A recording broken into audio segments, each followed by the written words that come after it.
আমাকে টপ করে একটা ফোন দিল। আমি ফোনটা রিসিভ করলাম।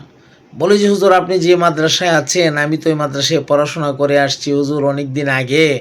আমি তো হুজুর এই মাদ্রাসার ছাত্র। আহারে হুজুর, মাদ্রাসার জন্য আমার জান কান্দে হুজুর, প্রাণ কান্দে হুজুর। কি অনুনয় বিনয় কইরা বেচারা কিভাবে বলে, আমি তার কথায় দুর্বল হয়ে পড়েছি। ওমা, হুট করে সে আমাকে ভিডিও কল মেরে দিল। তো আমি তার সাথে ভিডিও কলে কথা বললাম। মাশাআল্লাহ, চমৎকার নোরানি চেহারা, দাড়ি, টুপি, মাশাআল্লাহ দেখবার মতো একটা ব্যক্তি। তখন সে আমাকে বলল যে, হুজুর দেখেন, আমি তো বাহির দেশের সাথে সম্পর্ক আছে আমার। আমি তো বিভিন্ন দেশ থেকে সহযোগিতা আনি, কত মাদ্রাসায় সহযোগিতা করতেছি। তো আপনাকেও একটু সহযোগিতা করব।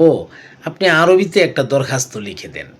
তো আমি কিভাবে দরখাস্তটা দেব, উনি একটা আমার নমুনা কপি পাঠাইলেন। এই নমুনা কপির উপরে আমি খুব দ্রুত আমরা একটা দরখাস্ত রেডি করলাম।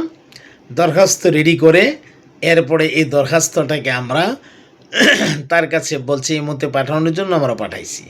পাঠাই দেওয়ার পরে সে বলে যে, হুজুর আমি খুব শীঘ্রই আপনাকে একদিনের মধ্যে বা আজকের মধ্যেই আপনাকে ইনশাল্লাহ আমি 40 লক্ষ টাকা দিয়ে দেব।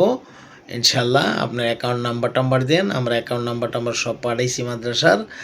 আর ভিডিও কলে কথা বলছে, আমাদের লোকটাকেও ভালো লাগছে, আমরা দিছি। পরে হুট করে আমাকে বলে, হুজুর এটাকে মঞ্জুর করানোর জন্য এখানে 40,000 টাকা অগ্রিম জামানত দিতে হয়। যেই এই কথাটা বলছে তখন আমি বললাম, ভাই জামানত দেওয়ার মতো সুযোগ সুবিধা তো আমার কাছে নাই। আচ্ছা, আপনি আপনার তরফ থেকে জামানতটা দিয়ে দেন, আমি পরে আপনাকে টাকাটা উঠলে পরে আপনি এখান থেকে রেখে দিয়েন, প্রয়োজন একটু বেশি রেখে দিন, সমস্যা নেই। ক ঠিক আছে, আমি দেখি কী করতে পারি। একটু পর ফোন দিয়া কয়, হুজুর আমার কাছে তো 20,000 টাকার মতো ব্যবস্থা আছে, আর বাকি 20,000 টাকা আমাকে পাঠিয়ে দেন। আমি বললাম যে, না, এই 20,000 টাকাও তো আমার পাঠানো সম্ভব না। আমার পরিষ্কার কথা, আমি আসলে কোনো জামানত দিতে পারবো না ভাই, টাকা দিতে পারবো না। আপনি যদি পারেন টাকা উঠায় আমাকে পাঠান, আমার অ্যাকাউন্ট নাম্বার দিয়েছি, আমার অ্যাকাউন্ট নাম্বারে পাঠান। এই শেষ। এই যে শেষ হলো, বেচারা যে বিদায় নিয়ে গেল, আজও গেল, কাইলও গেল, তার নাম্বারে আর ঢুকতেই পারি না। এই জন্য আমার প্রিয় আলেম ভাইয়েরা, প্রতারকদের থেকে সাবধান। ওরা বিভিন্নভাবে আপনাদেরকে প্রতারণার শিকার করবে। হ্যাঁ, প্রতারকের কাজই হইল যারা একটু সরল মনা মানুষ, সরল টাইপের মানুষ, দেখতে সরল বোঝা যা, এদেরকে এভাবে প্রতারণার ফাঁদে পালানো। তো এ জানে না, এ মনে করছে দাড়ি পাইকে গেছে হুজুরের, এরপরে পাগড়ি বাইন্দা রাখে হুজুরে যে সহজ সরল কথা কয়, হে তো মনে করছে যে আরে বাপ রে বাপ, হুজুর তো মনে সাংঘাতিক সরল মানুষ।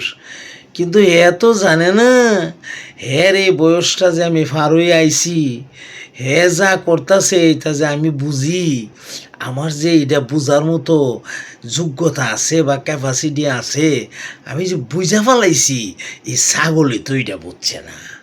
এই ছাগলের গড়ের ছাগলকে বাচ্চা ছাগল, আলেমুল আমাদেরকে ধোঁকা দে, তো ছাগলকে বাচ্চা, জানোয়ারকে বাচ্চা জানোয়ার।